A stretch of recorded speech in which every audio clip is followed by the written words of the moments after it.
You know, we all grow up listening to scary stories from our parents, our grandparents. But this isn't just a story I heard somewhere online. This was told to me by my uncle. His name is Ethan, and I still remember the way his voice changed when he told me this. He grew up in a small town in Pennsylvania, a quiet place surrounded by nothing but forest. He had just come back home after spending 3 years studying in Philadelphia. And, like most people who leave small towns, he had stopped believing in all those old local stories. You know the type. Don't go into the woods at night. Something lives out there. Yeah, he didn't believe any of that anymore. But his town had one very specific warning. Never enter the forest alone on a full moon night. People said something lived there. Something that didn't just kill you, it drained you. And anyone who went in never came back. He told me he used to laugh at those stories, until one night, everything changed. It was his last night in town.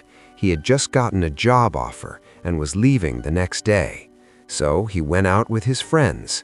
They drank, laughed, just enjoying the night.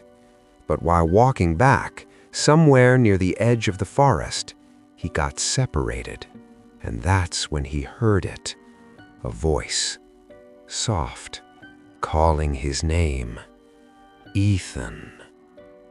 He told me it didn't sound scary at first. It sounded familiar, like someone he knew. So he followed it. He walked into the forest. At first, nothing felt wrong. Cold air, quiet trees.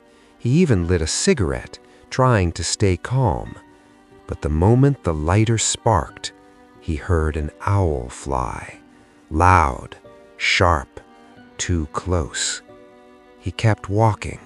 Then, suddenly, something passed right through the smoke, fast. He stopped, thought it was just the wind. But then the owl screamed again, louder, closer, and that's when he saw it. 2 eyes, up on a tree branch, big, red, staring straight at him. He said that's when he started to feel scared. He turned around and began walking back, but no matter how far he walked, he couldn't get out. The forest just kept going, like it was trapping him. Then the sound started. More owls, one, then many, all around him. Then suddenly, a strong gust of wind hit his face. He touched his cheek, and there was blood. Something had scratched him. He looked up again, and this time, every tree around him was covered in red eyes, hundreds of them watching him. That's when he realized it was a full moon. The stories were real. He ran as fast as he could, and then hundreds of owls flew out of the darkness, screaming, circling him, closing in. He said he couldn't even breathe, and then those owls started to change. They twisted, merged, and formed something not human. A massive creature stood in front of him with glowing red eyes like an owl, but its body, it was something else. Its claws were long, sharp, and its teeth, he said there were too many to count. He couldn't move, and before he could do anything, it attacked. The next thing he remembers, he woke up in a hospital.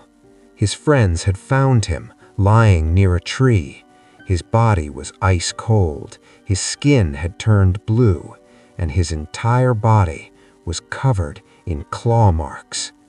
Doctors couldn't explain it, But the old people in his town, they said, he encountered something called the Night Drainer, a spirit that appears as an owl and hunts people on full moon nights. He survived, but when he told me this story, he didn't look like he was remembering something. He looked like he was still living it. Because even today, he says, some nights he hears an owl right outside his window, and he knows it hasn't left him. Now I will tell you one more story that was happened with Uncle Ethan, what he told me the very next day. So this happened a few years after the Pennsylvania incident. Ethan had decided to take a break from work. He rented this small cabin deep in the woods of northern Maine. Now this wasn't some tourist spot. No neighbors, no cell signal, just trees, miles and miles of trees. At first, everything was perfect. Quiet mornings, cold air, the kind of silence that actually feels peaceful. But on the third night, something changed. Ethan told me he woke up around 2:30 a.m. No reason, no sound, just suddenly awake. And that's when he noticed it.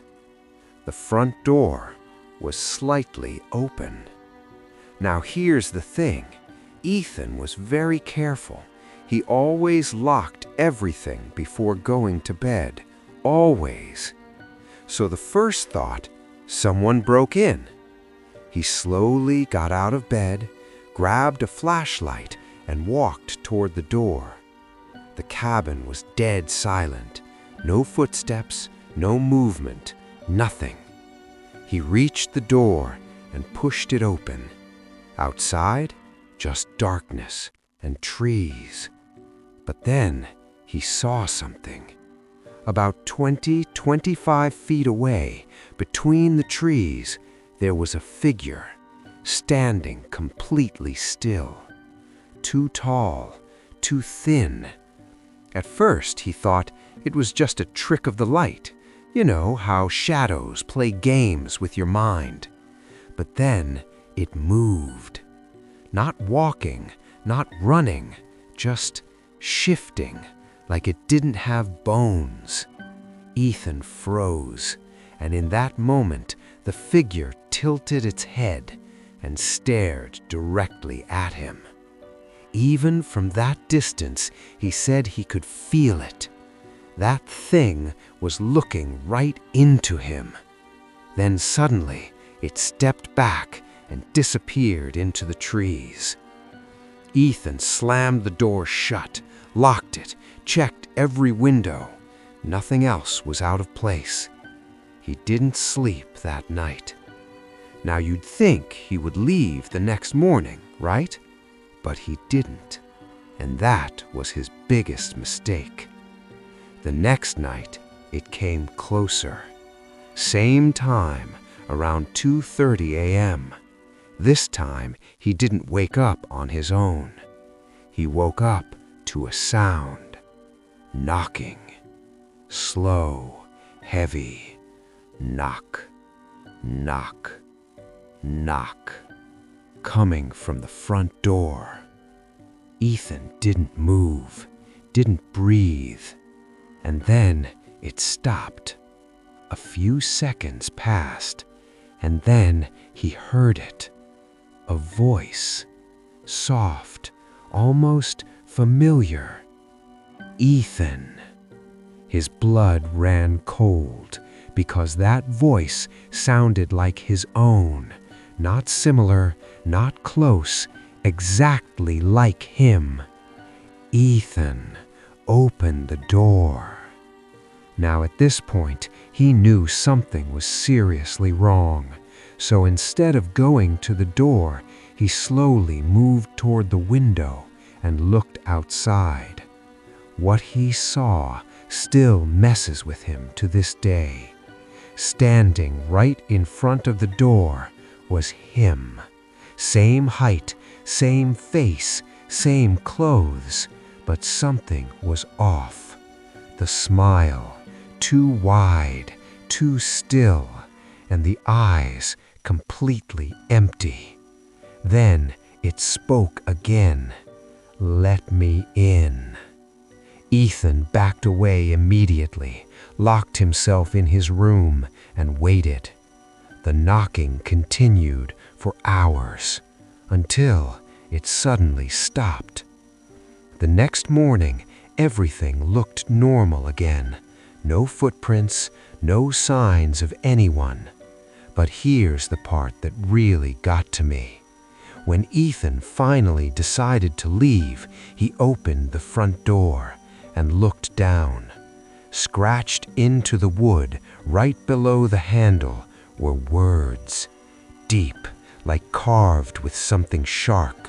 "You left me out." Ethan packed his things and never went back. And since that day, he always keeps his doors locked. But sometimes, late at night, he says he still wakes up at exactly 2:30 a.m. And for a second, just 1 second, he feels like something is standing outside his door, waiting. So yeah, that's what my Uncle Ethan told me. And honestly, I still don't know what to believe. Was it just fear playing tricks on his mind? Or is there really something out there, watching, waiting for the right moment?